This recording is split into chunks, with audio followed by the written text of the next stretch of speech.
au petit déjeuner. Maintenant, quand la personne voudra manger des aliments cuits, elle prendra du pain complet. Elle prendra du pain de soja. Elle prendra du pain de seigle. Ce sont des farines complètes qui peuvent apporter quelque chose de bienfaisant et moins fatiguer l'organisme. Et lorsque ces personnes vont prendre du pain complet, si elles le mangent avec des œufs, il faut qu'elles mettent suffisamment de légumes, toujours pour faciliter la digestion des farineux, pain complet ou autre chose.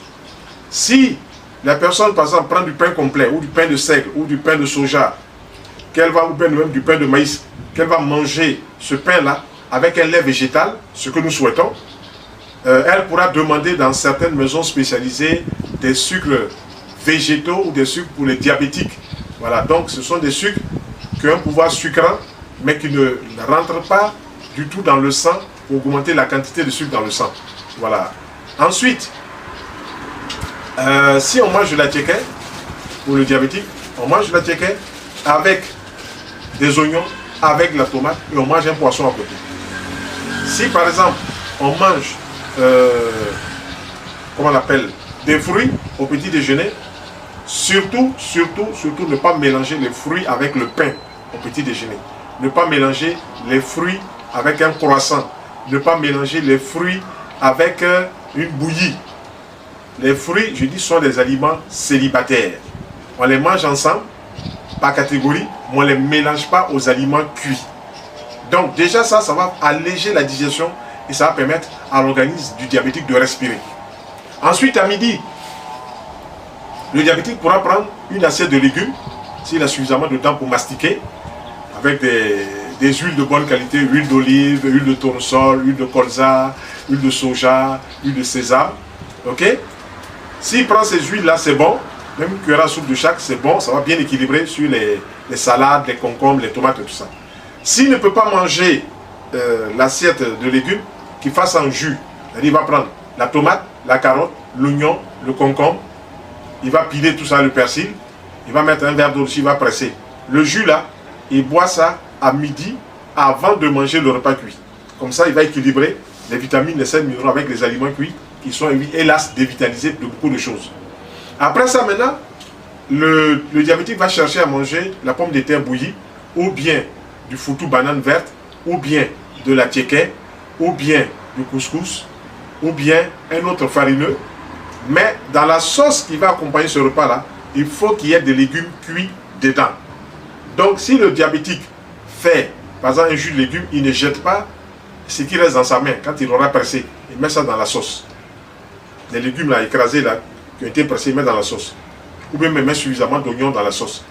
Et quand il mange, la boisson, première boisson qu'il peut utiliser, c'est l'eau pure.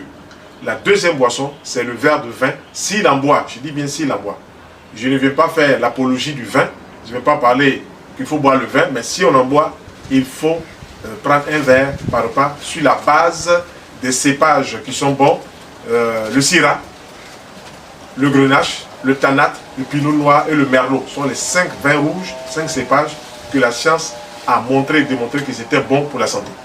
Ou bien des cépages de vin blanc, le sylvaner, le gewürztraminer, le tokay, le vendange tardive et le pinot gris.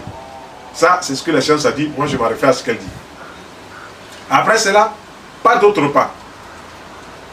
Le repas du soir, beaucoup de légumes ou du poisson ou des œufs, mais pas de viande le soir pour les diabétiques.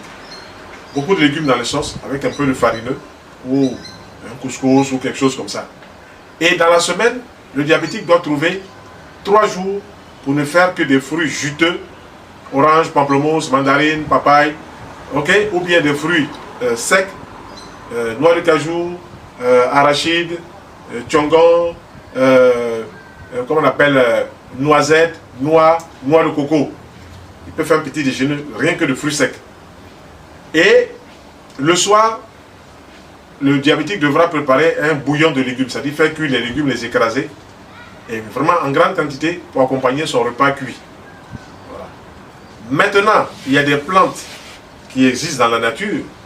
Les expériences, les vérifications ont montré que ces plantes-là contiennent des éléments qui peuvent faire baisser le taux de sucre et aider le pancréas à mieux fonctionner. Je parle du duo cannelle et puis girofle, vous mélangez la cannelle et puis le clou de girofle, vous buvez un verre non sucré pendant le repas du midi et du soir, ça aide déjà à réduire de près de 60-70% le sucre qui pourrait rentrer dans le sang. Ensuite, il y a des plantes qui sont connues. Le galéga, c'est connu. Le gymnéma, c'est connu. La berbérine, c'est connu. Ce sont des plantes qui ont une action sur la fonction sucre, c'est-à-dire gère avec le pancréas de faire tomber le taux de sucre à la normale. Si cela est appliqué et que la personne mange chaque semaine 2 jours, 3 jours de fruits et de légumes crus exclusivement à volonté, qu'elle boit ces préparations, ces infusions, c'est quoi? On fait un mélange. Si c'est présenté en vrac, on fait un mélange de ces girofle, cannelle, gymnéma, galéga. On mélange cela. On prend une cuillère à café qu'on met dans un verre d'eau chaude. La personne boit un verre à 10 h, boit un verre à 16 h, simple, bien avec un peu de citron. Et si elle suit cette démarche-là, rapidement, l'organisme va commencer à retrouver ses repères. Voilà. Nous ne disons pas que l'approche médicale est fausse, nous disons qu'elle est bonne, mais nous pensons qu'il faut apporter une petite réforme dans ce qui est proposé en matière de thérapeutique pour le diabète. C'est une maladie de notre civilisation, notre façon de manger, notre façon de vivre nous amène à vivre cette situation-là. Donc il faut faire en sorte qu'on puisse améliorer notre état rapidement. Voilà, je vous remercie.